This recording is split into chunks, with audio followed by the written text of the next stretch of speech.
Brian from Katy has a question about slab worries. Yeah, Tom, he's wondering, is this a big deal?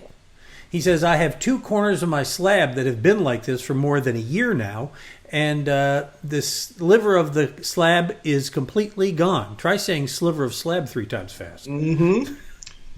No, it's not easy. Radio is very hard work to get all the words right. But it's cosmetic. Okay. The corners pop because the steel was probably, if it's got steel in it, it was put too close to the corners. And when the steel expands, it'll pop the corners. If he wants to leave it alone, it's fine. If he wants to try to repair it, you can do that too using sandcrete and bonding agent. But it's purely cosmetic. It is not a sign of foundation problems. Now, that's different from when somebody has, those bolts along the side that start showing. Is that right? Post-tension slabs tend to do that too. So if it's a post-tension slab, it very well could have just popped the corners.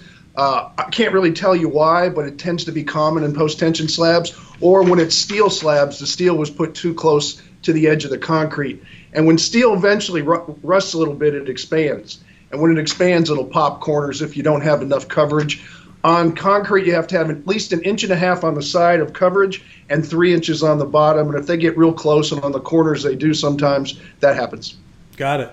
All right, well, there you go. Sounds like... No call for due west. So, not a call for due west, maybe. Not a call for too bad. Go get some sandcrete and have a fun this weekend. If you want to do that, yes.